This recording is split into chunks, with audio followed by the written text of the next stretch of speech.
ಜಾತ್ರೆ ನಡೆದಂಥ ಸಂದರ್ಭದಲ್ಲಿ ಸ್ವಲ್ಪ ರಿಯಾಯಿತಿ ದರದಲ್ಲಿ ಎಲ್ಲರಿಗೂ ಸಿಗ್ತಕ್ಕಂಥದ್ದಾದರೆ ಆ ಪದಾರ್ಥಗಳು ಎಲ್ಲರಿಗೂ ಮುಟ್ಟಕ್ಕೆ ಅನುಕೂಲ ಆಗುತ್ತೆ ಅನ್ನುವಂಥ ರೀತಿಯಲ್ಲಿ ಇದನ್ನು ಆಲೋಚನೆ ಮಾಡಲಾಗಿದೆ. ಇದು ನಮ್ಮ ಪ್ರೊಡಕ್ಟ್ಸ್ಗೆ ಒಂದು ಮಾರ್ಕೆಟಿಂಗ್ ಮಾಡುವಂಥ ಒಂದು ಸ್ಟ್ರಾಟಜಿ ಇದೆ. ಮತ್ತು ಜನಕ್ಕೆ ರಿಯಾಯಿತಿ ದರದಲ್ಲಿ ಸಿಕ್ತಪ್ಪ ಅಂತಂದರೆ ಅವಾಗ ಅವ್ರಿಗೆ ಗೊತ್ತಾಗುತ್ತೆ ಇದು ಏನನ್ನಂತ. ನಾವೀಗಾಗಲೇ ಆನ್ಲೈನ್ ಕೂಡ ಪ್ರಾರಂಭ ಆಗಿದ್ದಾವೆ. ಆನ್ಲೈನ್ ಮತ್ತು ಈಗಾಗಲೇ ಅಮೆಝಾನ್ ಮುಖಾಂತರ ಸೇಲ್ಸ್ ಎಲ್ಲದನ್ನು ಕೂಡ ಜಾಸ್ತಿ ಆಗ್ತಾ ಇದೆ, ಇಲ್ಲ ಅಂತಿಲ್ಲ. ನಾನು ಚಿಕ್ಕವಿದ್ದಾಗಿನ ಮಾತು ಹೇಳ್ತೇನೆ, ಬಹುತೇಕ ಇದನ್ನೆಲ್ಲರೂ ಹೋಗ್ತಾರೆ. ಮೈಸೂರು ಸ್ಯಾಂಡಲ್ ಸೋಪನ್ನ ಪ್ರತಿಯೊಂದು ಮನೆಯಲ್ಲಿ ಉಪಯೋಗ ಮಾಡ್ತೀವಿ. ಪ್ರತಿಯೊಂದು ಮನೆಯಲ್ಲಿ ಕೂಡ ಮೈಸೂರು ಸ್ಯಾಂಡಲ್ ಸೋಪನ್ನೇ ಬಳಸ್ತಾ ಇದ್ದಾರೆ.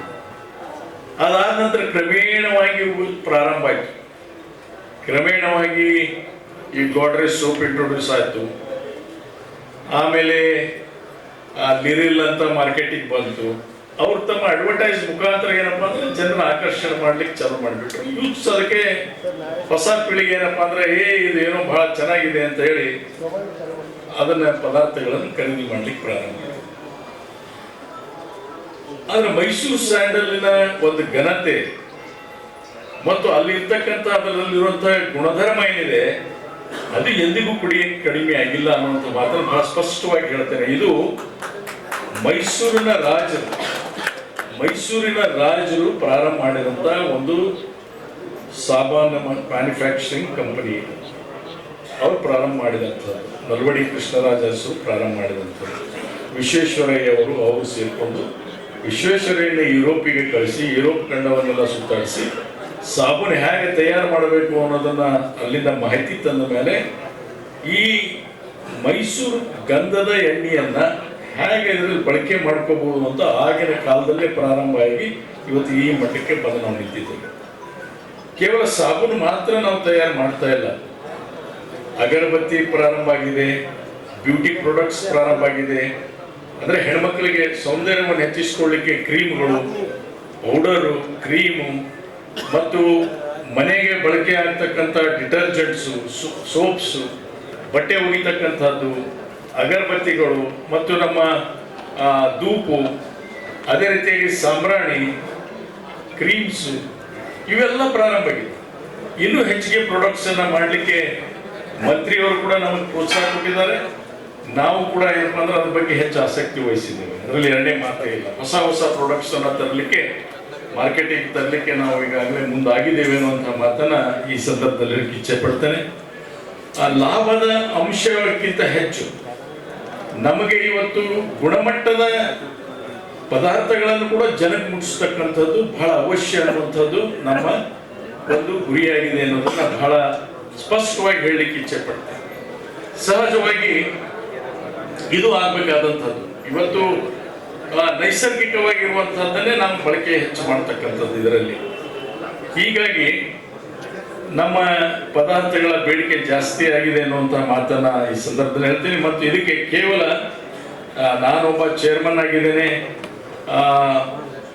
ಎಂ ಬಿ ಪಾಟೀಲ್ರು ಮಂತ್ರಿ ಆಗಿದ್ದಾರೆ ಅನ್ನುವಂಥದ್ರ ಬದಲಾಗಿ ಸಂಪೂರ್ಣವಾಗಿ ಇದರಲ್ಲಿ ತೊಡಗಿರತಕ್ಕಂಥ ಅಡ್ಮಿನಿಸ್ಟ್ರೇಟಿವ್ ಫೋರ್ಸ್ ನಮ್ಮ MD ಅವರಿಂದ ಹಿಡ್ಕೊಂಡು ಎಲ್ಲ ಅಧಿಕಾರಿಗಳು ಮತ್ತು ಅಲ್ಲಿ ಕೆಲಸ ಮಾಡುವಂತ ಕಾರ್ಮಿಕರು ಮುಖ್ಯ ಅನ್ನುವಂಥ ಮಾತನ್ನು ಕೂಡ ಬಹಳ ಒತ್ತಿ ಹೇಳ್ತಾರೆ. ಇದು ಬಹಳ ಮುಖ್ಯ. ಇವರೆಲ್ಲರ ಸಹಕಾರ ಮತ್ತು ಇವರ ಏನಪ್ಪ ಅಂದ್ರೆ ಪ್ರಯತ್ನದಿಂದ ಇವತ್ತು ಈ ಮಟ್ಟಕ್ಕೆ ನಾವು ಬಂದು ತಲುಪಿದ್ದೇವೆ ಅಂದ್ರೆ ತಪ್ಪಾಗಲಿಕ್ಕಿಲ್ಲ ಅನ್ನುವಂತಹ ಮಾತನ್ನು ಈ ಸಂದರ್ಭದಲ್ಲಿ ಹೇಳ್ತೇನೆ. ಮತ್ತು ಇದನ್ನ ವಿಸ್ತರಿಸಬೇಕು ಇನ್ನೂ ಅನ್ನುವಂತಹ ಬೇಡಿಕೆಗಳಿದ್ರೆ ಮೈಸೂರಲ್ಲಿ ಇಲ್ಲ. ಮೈಸೂರಲ್ಲಿ ಕೇವಲ ಡಿಸ್ಟಿಲಿಂಗ್ ಯೂನಿಟ್ ಮಾತ್ರ ಇರುವುದು. ಗಂಧದ ಎಣ್ಣೆ ತಯಾರು ಮಾಡ್ತಕ್ಕಂಥದ್ದು ಶಿವಮೊಗ್ಗದಲ್ಲಿ ಇತ್ತು. ಶಿವಮೊಗ್ಗದಲ್ಲಿ ದುರ್ದೈವಶಾತ್ ಅದನ್ನು ಬಂದ್ ಮಾಡುವಂತ ಪರಿಸ್ಥಿತಿ 25 ವರ್ಷದ ಹಿಂದೆನೆ ಕೈಗೊಂಡ್ರು. ಅದು ಬಂದಾಗಿದೆ. ಅದು ಇವತ್ತು ಸಂಪೂರ್ಣವಾಗಿ ಬಂದಾಗಿದೆ ಡಿಸ್ಟಿಲಿಂಗ್ ಯೂನಿಟ್. ಒಂದು ಕಾಲಕ್ಕೆ ಶಿವಮೊಗ್ಗದಲ್ಲಿ ತಯಾರಾಗ್ತಕ್ಕಂಥ ಶ್ರೀಗಂಧ ಎಣ್ಣೆ ವಿಶ್ವದಲ್ಲೇ ಪ್ರಖ್ಯಾತಿಯನ್ನು ಪಡೆದಂತ ಎಣ್ಣೆ ಆಗಿತ್ತು. ಯಾಕಂದ್ರೆ ಅಲ್ಲಿ ಶ್ರೀಗಂಧ ವ್ಯಾಪಕವಾಗಿ ಬೆಳೀತಕ್ಕಂಥ ನಾಡಾಗಿತ್ತು. ಇವತ್ತು ಅಲ್ಲಿ ಶ್ರೀಗಂಧನೇ ಸಿಗ್ತಾ ಇಲ್ಲ. ಆ ಪರಿಸ್ಥಿತಿ ಬಂದು ನಿಂತಿದೆ ಶಿವಮೊಗ್ಗದಲ್ಲಿ. ಆ ಕಾರ್ಖಾನೆ ಬಂದಾಗಿದೆ. ಅಲ್ಲಿ ಕೂಡ ನಾವು ಬೇರೆ ಚಟುವಟಿಕೆಗಳನ್ನ ಮಾಡಿ ಅದನ್ನು ಪುನಃ ಒಂದು ಉತ್ತೇಜನ ಕೊಟ್ಟು ಅಲ್ಲಿ ಬೇರೆ ಚಟುವಟಿಕೆಗಳನ್ನ ಮಾಡಬೇಕು ಅನ್ನುವಂಥದ್ದನ್ನು ಕೂಡ ಈಗಾಗಲೇ ಯೋಜನೆ ಮಾಡಿದ್ದೇವೆ ಅನ್ನುವಂಥ ಮಾತನ್ನು ಈ ಸಂದರ್ಭದಲ್ಲಿ ಹೇಳ್ತೇನೆ. ಮತ್ತು ವಿಶೇಷವಾಗಿ ಈಗಿನ ಬೇಡಿಕೆ ಇಟ್ಟರು ಕಡಕ್ ತಗೊಂಡವರು ಹೇಳಿದ್ರು ಮತ್ತು ಮಂತ್ರಿಯವರು ಕೂಡ ಪಕ್ಕಕ್ಕೆ ಕುಂತಾಗ ನಾವು ಕೇಳ್ತಾ ಇದ್ದೀವಿ. ನೀವು KSDL ಅವರು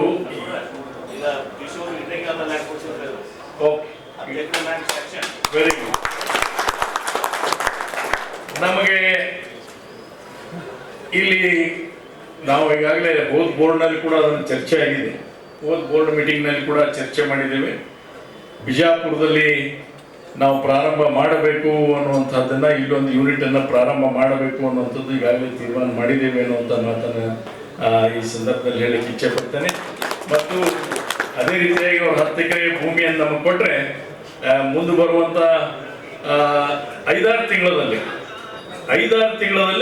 ಇಲ್ಲೊಂದು ಚಟುವಟಿಕೆ ಪ್ರಾರಂಭ ಮಾಡ್ತೀವಿ. ಇದನ್ನು ನಾನು ಭಾಷಣವನ್ನು ಕೊಟ್ಟು 5-6 ತಿಂಗಳಲ್ಲೇ ಚಟುವಟಿಕೆಯನ್ನು ಪ್ರಾರಂಭ ಮಾಡ್ತೇವೆ. ಅದಕ್ಕೆ 100 ಅವರು ಕಟಕ್ನವ್ರ ಸಾಹೇಬ್ರು ಹೇಳಿದಂಗೆ 100 ಜನಕ್ಕೆ ಇಲ್ಲಿ ಉದ್ಯೋಗದ ಅವಕಾಶ ಕೂಡ ಸಿಗಲಿಕ್ಕೆ ಸಾಧ್ಯ ಆಗುತ್ತೆ ಅನ್ನುವಂಥ ಮಾತನ್ನು ಕೂಡ ಈ ಸಂದರ್ಭದಲ್ಲಿ ಹೇಳ್ತೇನೆ.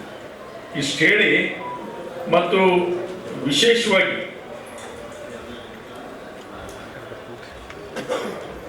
ನಮ್ಮ ಜನರು ಇದನ್ನು ಬಳಕೆ ಮಾಡ್ಕೊಳ್ಳಿಕ್ಕೆ ಕಲಿಬೇಕು. ಬಿಜಾಪುರ ನಾಡು ನಮ್ಮದು ಬೆವರು ಸೂಸುವಂತ ನಾಡು. ಬೆವರು ದುಡಿದೇ ಇದ್ರು ಸುರಿಸ್ತೀವಿ, ದುಡಿದೇ ಇದ್ರು ಸುರಿಸ್ತೀವಿ. ಆ ಬಿಸಿಲಿಗೋಸ್ಕರ ಎಷ್ಟು ನೀವು ಬೆವರನ್ನ ಮೈಯಿಂದ ಹೊರಗೆ ಬರುತ್ತೋ ಅಷ್ಟು ಮೈ ಕೊಳೆ ಹೆಚ್ಚಾಗ್ತದೆ.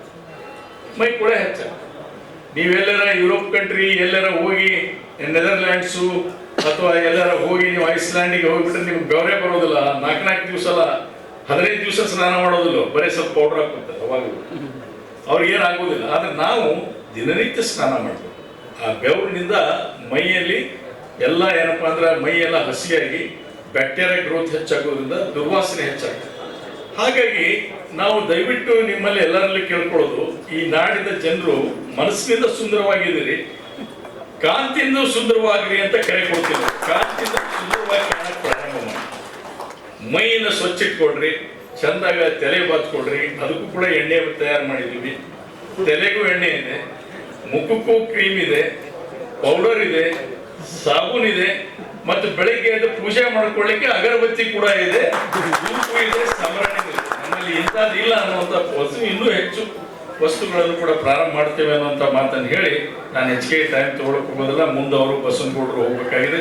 ಮತ್ತು ನಿಮ್ಮೆಲ್ಲ ಸಹಕಾರ ಬೇಕು, ಶಾಸಕರ ಸಹಕಾರ ಬೇಕು, ವಿಶೇಷವಾಗಿ ಜನಪ್ರತಿನಿಧಿಗಳು, ಅಧಿಕಾರಿಗಳ ಸಹಕಾರ ಬೇಕು. ಇದರಲ್ಲಿ ನಿಮ್ಮ ಸಂಸ್ಥೆಗಳ ಇಲ್ಲಲ್ಲಿರುವ ದಯವಿಟ್ಟು, ಆಮೇಲೆ ತಮ್ಮದು ಕೂಡ ಈಗಾಗಲೇ ಸಿದ್ಧಶ್ರೀ ಮಾರ್ಕೆಟ್ ಕೂಡ ಇದೆ, ಸಿದ್ಧಶ್ರೀ ಮಾರ್ಕೆಟ್ ಇದೆ. ದಯವಿಟ್ಟು ಒಂದು ಕೌಂಟರ್ನಲ್ಲಿ ನಮ್ಮ ಪ್ರಾಡಕ್ಟ್ಸ್ ಅನ್ನ ಸೇಲ್ ಮಾಡಲಿಕ್ಕೆ ಕೂಡ ಒಂದು ಅವಕಾಶ ಮಾಡಿದೆ. ಅದಕ್ಕೇನಿದೆ, ವ್ಯಾಪಾರದ ದೃಷ್ಟಿಯಿಂದ ಅದರ ಪ್ರತಿಯೊಂದು ಎಲ್ಲಿ ಈ ಡಿಪಾರ್ಟ್ಮೆಂಟಲ್ ಸ್ಟೋರ್ ಇದೆ ಅಲ್ಲಿ ಪ್ರತಿಯೊಂದರಲ್ಲಿ ಕೂಡ ನಮ್ಮ ಪ್ರಾಡಕ್ಟ್ಸ್ ಇರೋದ್ರಿಂದ ಏನಾಗ್ತದೆ, ಅದು ಸೇಲ್ ಮಾಡಲಿಕ್ಕೆ ಅನುಕೂಲ ಆಗುತ್ತೆ ಅನ್ನುವಂಥ ಮಾತನ್ನ. ಆಮೇಲೆ ಹೀಗಾಗಿ ಬಿಜಾಪುರ ಜಿಲ್ಲೆ ಜನರು ಮಂತ್ರಿನೂ ಆದರೂ, ಇಲ್ಲಿ 2 ಸಲ ಏನಪ್ಪಾ ಅಂದ್ರೆ ಅಧ್ಯಕ್ಷರಾದರೂ ಕೂಡ ಬಿಜಾಪುರದಲ್ಲೇ ಮಾರ್ಕೆಟಿಂಗ್ ಮಾಡಲಿಲ್ಲ ಅನ್ನುವಂಥದ್ದು ನಮಗೇನಪ್ಪ ಒಂದು ಅಪವಾದ ಬರಲಾರ್ದಂಗೆ ನೋಡ್ಕೊಳ್ಳುವಂಥ ಜವಾಬ್ದಾರಿ ನೀವು ಎಲ್ಲ ಜನರದ್ದು ಕೂಡ ಹೌದು. ಅದಕ್ಕೆ ಇಷ್ಟು ಹೇಳಿ ತಮಗೆಲ್ಲರಿಗೂ ಶುಭವಾಗಲಿ. ಮತ್ತು ಈ ಜಾತ್ರೆಯಲ್ಲಿ ಬಂದಂಥವ್ರಿಗೆ ಎಲ್ಲರಿಗೂ ಕರೆ ಕೊಡ್ತೇನೆ, ಇಲ್ಲಿ ಬಂದು ಈ ಒಂದು ಮಳಿಗೆಗೆ ಬಸವನಗೌಡರ ದಯದಿಂದ ಇವತ್ತು ಇಲ್ಲಿ ಅಂದ್ರೆ ಸಂಸ್ಥೆ ಅಧ್ಯಕ್ಷರು ನೀವೇ ಅಂತ ಹೇಳ್ತೀನಿ. ಬಸವನಗೌಡರ ದಯ ಸಂಸ್ಥೆ ಅಧ್ಯಕ್ಷರಿಗೆ ನೀವು ಕೊಟ್ಟಿದ್ದೀರಿ. ಬಂದು ಇಲ್ಲಿ ಎಲ್ಲರೂ ಬಂದು ಒಂದಿಲ್ಲ ಒಂದು ಪದಾರ್ಥಗಳನ್ನು ತೆಗೆದುಕೊಂಡು, ಸೋಪರ ತೊಗೊಂಡು ಹೋಗ್ರಿ, ಕ್ರೀಮರ ತೊಗೊಂಡು ಹೋಗ್ರಿ, ಹ್ಯಾಂಡ್ ವಾಷರ್ ತೊಗೊಂಡು ಹೋಗ್ರಿ, ಅಗರಬತ್ತಿಯರ ತೊಗೊಂಡು ಹೋಗ್ರಿ. ದಯವಿಟ್ಟು ಇದನ್ನು ಬಳಕೆ ಮಾಡಿಕೊಡ್ರಿ. ಉಚ್ಚಿ ಏನಪ್ಪಾ ಅಂದ್ರೆ ರಿಯಾಯಿತಿ ದರದಲ್ಲಿ ನಾವು ಕೊಡ್ತಾ ಇದ್ದೀವಿ ಅನ್ನೋಂಥದ್ದು ಒಂದು. ಆಮೇಲೆ ಈಗ ಇನ್ನೊಂದು ಮಾತಿದೆ MP ಪಾಟೀಲ್ ಸಾಹೇಬ್ರೆ, ನಾವು first time in the history ನಾವು ನಮ್ಮ R&D ಡಿಪಾರ್ಟ್ಮೆಂಟ್ನವ್ರನ್ನ ನಾವೇನಪ್ಪಾ ಅಂತಂದ್ರೆ ಇಂಡಿಯನ್ ಇನ್ಸ್ಟಿಟ್ಯೂಟ್ ಆಫ್ ನಮ್ಮ ಫ್ರಾಗ್ರೆನ್ಸ್ ಅಂಡ್ ಫ್ಲೇವರ್ಸ್ ಅಂತ ಕನೋಜ್ನಲ್ಲಿ ಕೇಂದ್ರ ಸರ್ಕಾರದ ಒಂದು ಇನ್ಸ್ಟಿಟ್ಯೂಟ್ ಇದೆ, ಅಲ್ಲಿಗೆ ನಾವು ಟ್ರೈನಿಂಗಿಗೆ ಕಳಿಸ್ಕೊಟ್ಟಿದ್ದೀವಿ ಕೆಲವರು. ಹೇಗೆ ಪರ್ಫ್ಯೂಮ್ಸ್ ಅನ್ನ ತಯಾರು ಮಾಡ್ತಾರೆ. ಅತ್ತರ್ ಅಂದ್ರೆ ಗೊತ್ತಾಗ್ತದೆ, ಈ ತರ ಅಂತೀವಿ, ಅತ್ತರ್ ಅಂತೀವಿ. ಪರ್ಫ್ಯೂಮ್ ಅಂದ್ರೆ ಸ್ಪ್ರೇ ಮಾಡ್ಕೋತೀವಿ. ಹ್ಯಾಕ್ ತಯಾರು ಮಾಡ್ತಾರೆ, ಬೇರೆ ಬೇರೆ ಅದನ್ನ ಹ್ಯಾಕ್ ಕನ್ವರ್ಟ್ ಮಾಡ್ಲಿಕ್ಕೆ ಸಾಧ್ಯ, ಹೇಗೆ ಏನೇನು 2-3 ಬೇರೆ ಬೇರೆ ಫ್ರಾಗ್ರೆನ್ಸ್ ಕೂಡಿಸಿದ್ರೆ ಅದು ಏನ್ ತರ ಸ್ಮೆಲ್ ಕೊಡ್ಲಿಕ್ಕೆ ಸಾಧ್ಯ. ಹೀಗೆ ಅದಕ್ಕೋಸ್ಕರನೇ ಟ್ರೈನಿಂಗಿಗೆ ಒಂದು ಬ್ಯಾಚ್ ಕಳಿಸಿದ್ದೀವಿ. ಈಗ ನೆಕ್ಸ್ಟ್ ಬ್ಯಾಚ್ ಅನ್ನು ಕೂಡ ಕಳಿಸ್ತಾ ಇದ್ದೀವಿ. ಹೀಗೆ ರೆಗ್ಯುಲರ್ ಬೇಸಿಸ್ ಮೇಲೆ ನಮ್ಮವ್ರನ್ನ ಅಪ್ಡೇಟ್ ಮಾಡ್ತಾ ಇದ್ದೀವಿ. ನಮ್ಮ R&D ಡಿಪಾರ್ಟ್ಮೆಂಟ್ ಅನ್ನು ಕೂಡ ಅವ್ರಿಗೆ ಇವತ್ತಿನ ತಂತ್ರಜ್ಞಾನದ ಮಾಹಿತಿ ಬರಲಿ ಅನ್ನೋದಕ್ಕೋಸ್ಕರ ಮೇಲಿಂದ ಮೇಲೆ ಕಳಿಸ್ಕೊಡ್ತಾ ಇದ್ದೀವಿ. ಹೀಗೆ ಮುಂದಿನ ದಿವಸದಲ್ಲಿ ಬರೋದ್ರಲ್ಲಿ ಕೂಡ ನಾವು ಆ ಫ್ರಾಗ್ರೆನ್ಸ್ ಅನ್ನು ಕೂಡ ಮೊನ್ನೆ MB ಪಾಟೀಲ್ರು ಒಂದು ಜಾಸ್ಮಿನ್ ತಯಾರು ಮಾಡ್ತಕ್ಕಂಥವ್ರು ಒಂದು ಪರ್ಚೇಸ್ ಕೊಟ್ಟರು. ಜಾಸ್ಮಿನ್ ತಯಾರು ಮಾಡ್ತಕ್ಕಂಥದ್ದು ಒಬ್ಬರನ್ನು ಪರ್ಚೇಸ್ ಕೊಟ್ಟರು. ಅವರು ಕೂಡ ಸಂಪರ್ಕದಲ್ಲಿ ನಮ್ಮ MD ಅವರು ಇದ್ದಾರೆ. ಸ್ವಲ್ಪ ಸ್ಯಾಂಪಲ್ ತರಿಸಿದ್ದಾರೆ ಅದರ ಬಗ್ಗೆ. ಜಾಸ್ಮಿನ್ ಅಂದರೆ ನಮ್ಮ ಏನಂತೀವಿ ಮಲ್ಲಿಗೆ ಸುವಾಸನೆ. ಅದು ಮೈಸೂರಲ್ಲಿ ಒಬ್ಬರು ತಯಾರು ಮಾಡ್ತಾರೆ. ನೀವು ಕೇಳಿದ್ರೆ ಗಾಬರಿ ಆಗ್ತೀರಿ ಎಲ್ಲರೂ. ಇಲ್ಲಿ 1 kg ಎಣ್ಣೆಗೆ ಸುಮಾರು 3 ಲಕ್ಷ ರೂಪಾಯಿ ಬೆಲೆ ಇದೆ. 1 kg ಎಣ್ಣೆಗೆ 3 ಲಕ್ಷ ರೂಪಾಯಿ ಬೆಲೆ ಆಗುತ್ತೆ. ಗಂಧದ ಎಣ್ಣೆ 2 ಲಕ್ಷ ಹತ್ರ ಇರುತ್ತೆ. ಆದ್ರೆ ಅದು 3 ಲಕ್ಷ 1 kgಗೆ, 3 ಲಕ್ಷ 1 kg. ಸೊ ಹೀಗೆ ಅದಕ್ಕೆ ಕೊನೆಗಿಲ್ಲ. ಲೆವೆಂಡರು ಅದು ನ್ಯಾಚುರಲ್ ಪ್ರೊಡಕ್ಟ್ಸ್ನಲ್ಲಿ ಕೊನೆ ಇಲ್ಲ. ನಾವು ಮುಂದೆ ಅದನ್ನು ಕೂಡ ಮಾಡ್ತೇವೆ. ಮಾರ್ಕೆಟ್ನಲ್ಲಿ ಸದ್ಯದಲ್ಲೇ ನಮ್ಮ ಫ್ರಾಗ್ರೆನ್ಸ್ಗಳನ್ನು ಕೂಡ in form of perfumes, in form of ಇತರ್ ಮತ್ತು ಇನ್ ಫಾರ್ಮ್ ಆಫ್ ಈ ಬಾಡಿ ವಾಶ್ ಅಂತ ಬಂದಿದೆ. ಇದನ್ನೆಲ್ಲನೂ ಕೂಡ ಬಿಡುಗಡೆ ಮಾಡ್ತೀವಿ ಅನ್ನೋದನ್ನು ಹೇಳಿ, ನಮಗೂ ಕೂಡ ಸಿದ್ದರಾಮೇಶ್ವರನ ಆಶೀರ್ವಾದ ಇರಲಿ. ನಮ್ಮ ಈ ಸೋಪ್ಸ್ ಆ್ಯಂಡ್ ಡಿಟರ್ಜೆಂಟ್ ಮೇಲೂ ಕೂಡ ಅವನ ಕೃಪೆ ಸದಾಕಾಲ ಇರಲಿ ಅಂತ ಹಾರೈಸಿ ನನ್ನ ಮಾತಿಗೆ ವಿರಾಮ ನೀಡ್ತೇನೆ. ನಮಸ್ಕಾರ.